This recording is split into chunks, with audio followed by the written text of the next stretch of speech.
Hey family, this is Telling It Like It Is with Tosha.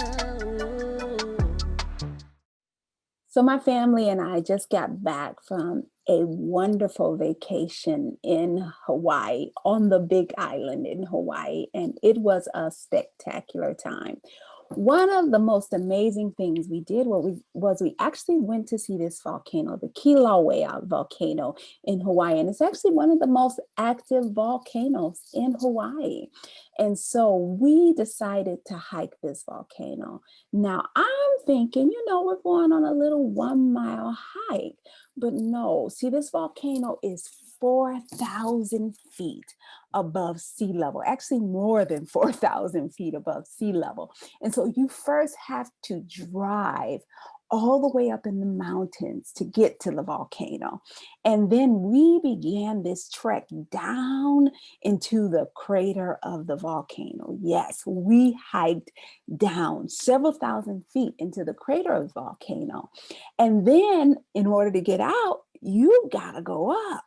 You can either go right back up the way you came, or you got to cross over. Well, we decided to cross over the crater of the volcano, and we've got to hike all the way back up.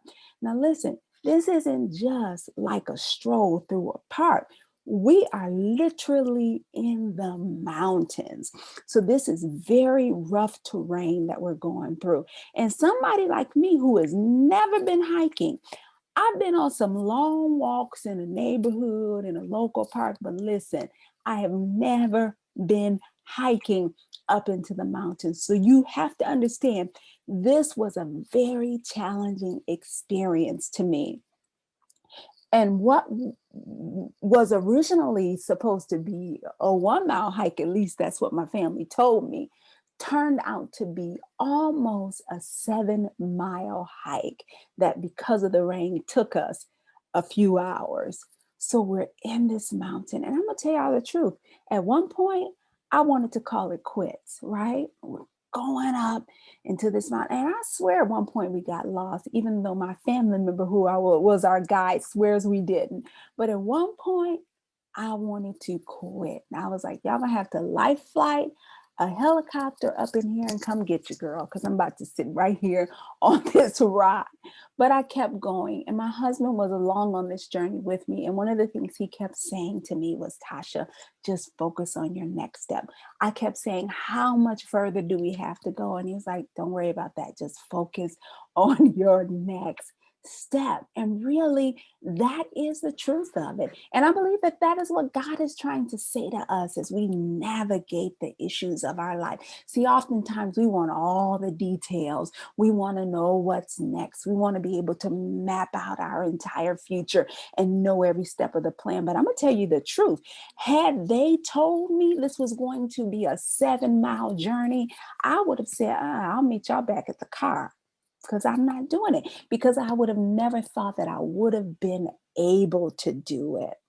But yet I accomplished that whole thing, and I did it by doing this, just focusing on my next step. And I believe that that's what God is saying to us. Listen, leave the details to me. Let me guide you. Let me direct you. I know the end just as well as I knew the beginning, and I will guide you through this journey. All I need you to do is follow me. Focus on the next step. And just along the journey, as my husband was telling me, there's a rock, there's a little crack here. Watch for your step. Watch the step. The Lord is doing the same thing for us. He's saying, hey, watch out for this. Turn left here. Go right here. He's guiding us every step of the way. And all he wants us to do is focus on that next step. As a matter of fact, in that mountain, when I tried to look ahead, and if I kept walking, oftentimes I would stumble and almost fall. But if I kept my eyes on my next step, then I was successful every step of the way. And that's what God is saying to us. Focus on your next step. I'll be there right beside you to guide you every step of the way. And in the end, you will be successful on this journey. My name is Tasha, and I'm just telling it like it is.